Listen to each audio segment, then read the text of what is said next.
Halo, selamat pagi semuanya. Perkenalkan saya Penny Sastrawati, NIM 0615 1182 025011 dari Program Studi Pendidikan Masyarakat. Nah, di sini saya ingin menyampaikan terkait dengan RPP atau Rencana Pelaksanaan Pembelajaran yang telah saya buat. Untuk itu, silakan simak video berikut ini. Oke, jadi kita mulai aja ya. Nah, sebelumnya di sini saya ingin menjelaskan terkait dengan RPP atau Rencana Pelaksanaan Pembelajaran yang bertemakan terkait dengan sumber daya alam hayati. Saya ambil yaitu flora atau tumbuhan. Nah, di sini materi mengajarnya itu dikhususkan untuk anak IPA, yaitu ilmu pengetahuan alam. Submaterinya tentang pentingnya sumber daya flora bagi kehidupan. Sasarannya yakni anak SD kelas 5 semester ganjil. Alokasi waktunya kurang lebih 1 kali 60 menit. Adapun bentuk RPP-nya itu sendiri, yang pertama tujuan pembelajaran. Tujuan pembelajaran ini terdiri dari 2 tujuan. Yang pertama ada tujuan umum dan yang kedua ada tujuan khusus. Terkait dengan tujuan umum itu sendiri, bahwasanya kita sendiri tahu kan ya, manfaat dari flora itu sendiri bagi kehidupan. Nah, untuk itu kita sebagai makhluk hidup juga tentunya bagaimana caranya agar kita bisa memanfaatkan, melestarikan dan juga menjaga tumbuhan itu sendiri dengan baik. Setelah itu terkait dengan tujuan khusus, yakni diharapkan peserta didik itu sendiri dapat menjaga serta melestarikan tumbuhan-tumbuhan yang ada di sekitar tempat tinggal mereka atau di lingkungan sekitar mereka. Selain itu juga mungkin peserta didik itu sendiri dapat memberikan solusi terkait bagaimana cara menjaga, merawat, serta melindungi tanaman-tanaman yang mungkin sudah punah maupun langka. Dan masih banyak lagi tujuan khusus lainnya. Yang selanjutnya ada metode pembelajaran. Jadi metode pembelajaran ini saya ambil dari karakteristik peserta didiknya itu sendiri. Ini sebagai gambaran ya. Metode ini bentuknya yang pertama itu penyampaian materi terlebih dahulu. Yang kedua nanti ada sesi diskusi maupun sesi diskusi antar peserta didik dan juga pendidik itu sendiri, dan juga yang selanjutnya nanti ada sesi tanya jawab. Nah, yang selanjutnya itu merupakan kita lakukan sebuah pendekatan. Nah, pendekatan di sini berupa pendekatan kontekstual, di mana pendekatan ini yakni peserta didik dapat menemukan hubungan pengetahuan atau materi pelajaran yang dipelajari nanti dalam kehidupan sehari-harinya. Yang selanjutnya ada materi pembelajaran.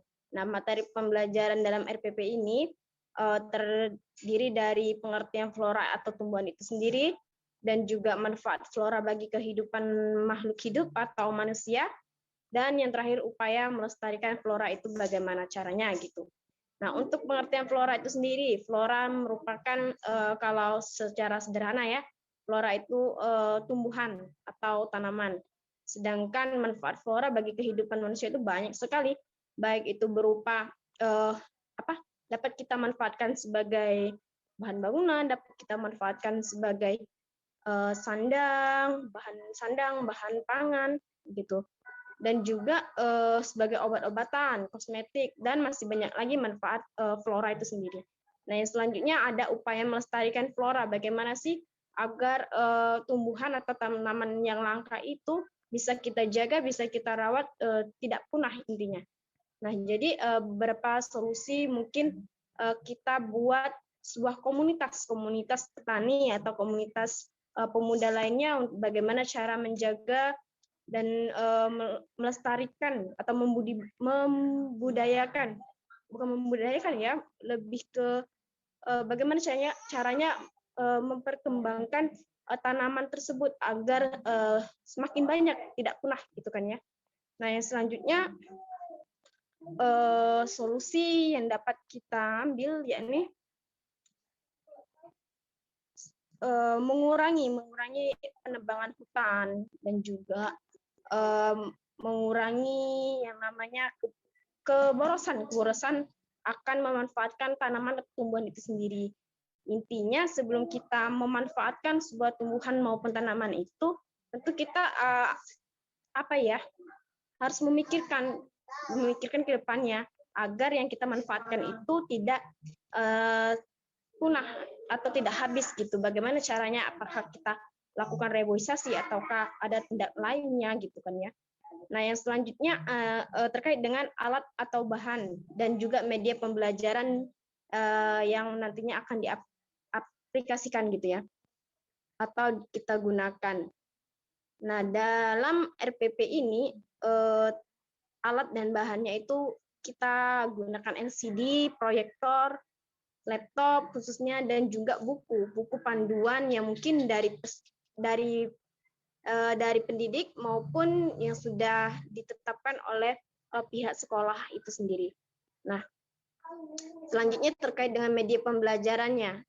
Media pembelajaran ini bisa kita jadikan sebagai pedoman atau acuan dan juga sampingan ya terkait dengan kurangnya materi yang telah diberikan atau rancangan-rancangan yang telah diberikan gitu kan. Kita bisa aksesnya melalui internet, kita bisa survei langsung ke lingkungan sekitar, kita bisa observasi lah, melihat situasi di sekitar kita, bagaimana perkembangan atau persebaran flora yang ada gitu kan. Untuk selanjutnya itu terkait dengan kegiatan pembelajaran. Bagaimana kegiatan pembelajaran yang seharusnya berlangsung gitu. Nah, di sini kegiatan pembelajaran itu terbagi menjadi 3. Yang pertama ada kegiatan pendahuluan, artinya pembuka. Nah, dari kegiatan pendahuluan ini kita bisa lakukan selama 15 menit, ya mungkin sekiranya cukup untuk salam pembuka, doa, dan juga memperjelas atau menggambarkan materi yang nantinya akan dipelajarkan gitu. Nah, yang selanjutnya kegiatan inti. Pada kegiatan inti ini tentu membutuhkan waktu yang lumayan lama ya, sehingga nanti akan ada proses perkembangan dari peserta didiknya itu sendiri. Mungkin dari kegiatan inti ini peserta didik bisa menjelaskan terkait dengan materi yang sudah disampaikan oleh pendidik itu sendiri, maupun pendidik itu sendiri bisa menambahkan materi-materi yang mungkin belum disampaikan oleh peserta didik.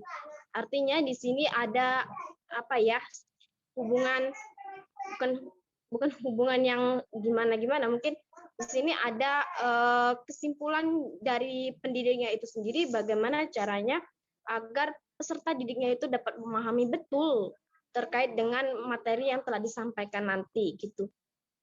Lalu kegiatan pembelajaran terakhir ada penutup. Penutup ini kurang lebih 15 menit. Artinya dalam penutup ini pendidik itu bisa memberikan kesimpulan akhir bagaimana manfaat yang telah didapat oleh peserta didik itu sendiri terkait materi flora yang telah disampaikan gitu. Terkait dengan materi tumbuhan yang telah dipelajari dan didiskusikan secara bersama-sama gitu. Nah, selanjutnya mungkin pendidik itu sendiri bisa memberikan tugas atau bentuk soal lah atau pertanyaan-pertanyaan yang nantinya akan dikerjakan oleh peserta didik itu sendiri. Next, untuk penilaian hasil pembelajarannya, mungkin kita bisa melihat dari aspek yang nantinya akan kita nilai ya. Ada 3 aspek, yaitu pemahaman materi yang dimiliki oleh peserta didiknya, maupun penugasannya, bagaimana mereka mengerjakan dan mengaplikasikan materi itu sendiri, dan juga keaktifan peserta didik dalam sesi tanya jawab. Mungkin itu bisa nantinya kita nilai. Kita lihat jumlahnya berapa, kita totalkan jumlah berapa, dan nanti akan ada nilai akhirnya gitu.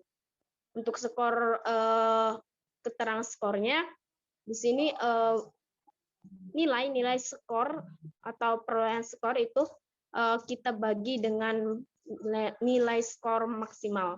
dan nantinya akan kita kalikan 100, nanti hasilnya akan kita dapatkan, entah itu mereka mendapatkan nilai baik sekali atau nilai kita angkakan nilai 4 dan 3 itu baik, 2 cukup dan 1 itu kurang gitu. Nanti kita beri nilai seperti itu.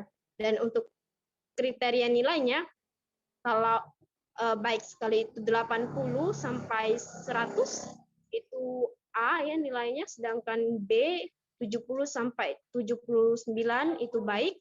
Kalau C itu 60 sampai 69 itu cukup, dan D itu kurang dari 60 itu kurang ya.